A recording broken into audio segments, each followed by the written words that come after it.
இயேசுவில் அன்புமிக்க சகோதர சகோதரிகளே, புனித பெரிய நாயகி அன்னையினுடைய அன்பு பக்தர்களே, குடும்பத்தை பற்றி நம்முடைய முன்னோர்கள் பல்வேறு பழமொழிகளால் குடும்பத்துடைய தன்மைகளை நமக்கு வெளிப்படுத்தியிருக்கிறார்கள். அந்த வரிசையிலே பார்க்கின்ற பொழுது குடும்பம் ஒரு கோவில், நல்லதொரு குடும்பம் பல்கலைக்கழகம், திருமணம் என்பது 1000 காலத்து பயிர் என்றெல்லாம் குடும்பத்தினுடைய முக்கியத்துவத்தை பல்வேறு விதங்களிலே நமக்கு வெளிப்படுத்தியிருக்கிறார்கள். எனவே குடும்பம் ஒரு கோவில் என்கின்ற பொழுது, ஒரு கோவில் என்பது எந்த அளவிற்கு ஒரு புனிதம் நிறைந்ததாக இருக்கின்றதும் அந்த அளவிற்கு குடும்பமும் ஒரு புனிதம் நிறைந்ததாக இருக்கின்றது.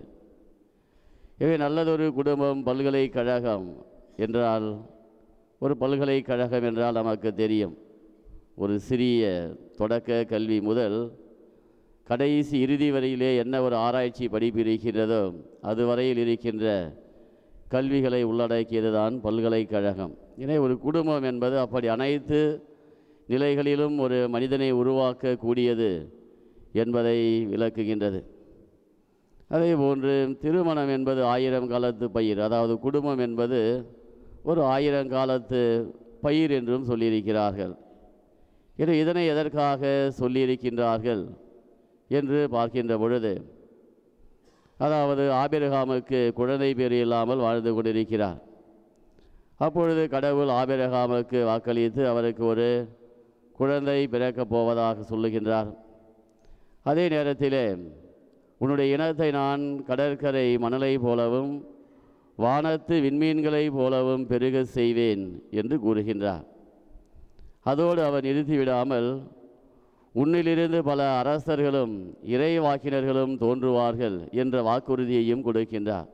அப்பொழுது ஆபிரகாமுக்கு அது ஒரு புதிராகவே இருந்து கொண்டிருக்கின்றது. பிறகு ஈசாக்கின் வழியாக அந்த புதிர் நனவாகின்றது.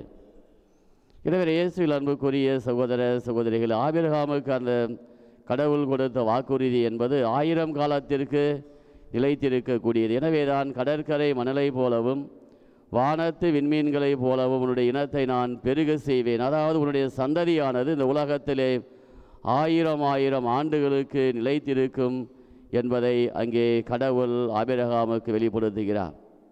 எனவே தான் நம்முடைய முன்னோர்கள் திருமணத்தினுடைய புனிதத்தை, திருமணம் என்பது 1000 காலத்து பயிர் என்று சொல்லியிருக்கிறார்கள்.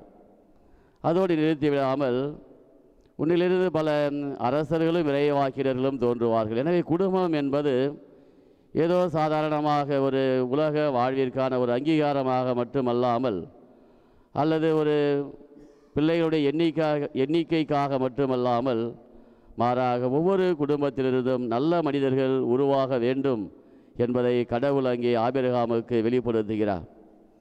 எனவே இன்றைய முதல் வாசகத்திலே கடவுள் திருமணத்தினுடைய புனிதத்தை மிக அழகாக வெளிப்படுத்துகின்றார். உலகின் தொடக்கத்திலேயே அனைத்து படைப்புகளையும் படைத்து முடித்த பின்பு இறுதியாக ஆணையும் பெண்ணையும் படைத்து அதன் வழியாக தன்னுடைய படைப்பின் சிகரத்தினுடைய உச்சமாக அவர்களை நிலைநிறுத்துகிறார். அதோடு மட்டுமல்லாமல், கடவுள் தாம் படைத்த படைப்புகள் அனைத்தையும் மனிதனிடத்திலே ஒப்படைத்து அதற்கு பெயரிடும்படியாக சொல்லுகின்றார். எனவே கடவுளுடைய படைப்பானது மனிதன் அங்கே பெயரிடுவதால் அங்கே நிறைவு பெறுவதையும் நம்மால் பார்க்க முடிகின்றது. எனவே இயேசுவில் அன்புமிக்க சகோதர சகோதரிகளே, இந்த உலகத்திலே இருக்கின்ற ஒவ்வொரு குடும்பமும் கடவுளுடைய சித்தத்தாலும் கடவுளுடைய அருளாலும் அமைக்கப்படுகின்றது என்பதை இந்த நாளிலே நாம் உணர்வதற்கு அழைக்கப்படுகின்றோம். அதோடு மட்டுமல்லாமல், ஒவ்வொரு குடும்ப தலைவர்களுக்கும் இந்த உலகத்திலே ஒரு மாபெரும் பொறுப்பு ஒப்படைக்கப்பட்டிருக்கின்றது. அது என்ன என்று பார்க்கின்ற பொழுது, தங்களுடைய பிள்ளைகளை நல்லவர்களாக உருவாக்க வேண்டும். அதைத்தான் ஆபிரகாமுக்கு கடவுள் வாக்குறுதியாக கொடுக்கின்றார். உன்னிலிருந்து பல அரசர்களும் இறை வாக்கினர்களும் தோன்றுவார்கள் என்று கூறுகின்றார். எனவே நாம் நம்முடைய பிள்ளைகளை எந்த அளவிற்கு நல்லவர்களாக உருவாக்கின்றோம் என்பது பெற்றோர்களுடைய கரங்களிலே ஒப்படைக்கப்பட்டிருக்கின்றது என்பதை இந்த நாளிலே நாம் உணர்வதற்கு அழைக்கப்படுகின்றோம். எனவே இயேசுவிலே அன்புமிக்க சகோதர சகோதரிகளே, இறைவனின் படைப்பிலே மனிதர்கள் மிக சிறந்தவர்களாக இருக்கின்றார்கள். அதிலும் சிறந்தவர்களாக குடும்பத்திலே தாயும் தந்தையும் இருந்து கொண்டிருக்கின்றார்கள் என்பதை உணர்ந்து நாம் இறைவனின் சித்தத்தை அறிந்தவர்களாக வாழ்வதற்கான அருள்வரங்களை வேண்டி தொடர்ந்து நாம் இந்த பலியிலே ஜெபிப்போம். ஆமீன். காணிக்கை தந்தோம் கர்த்தாவே, ஏற்று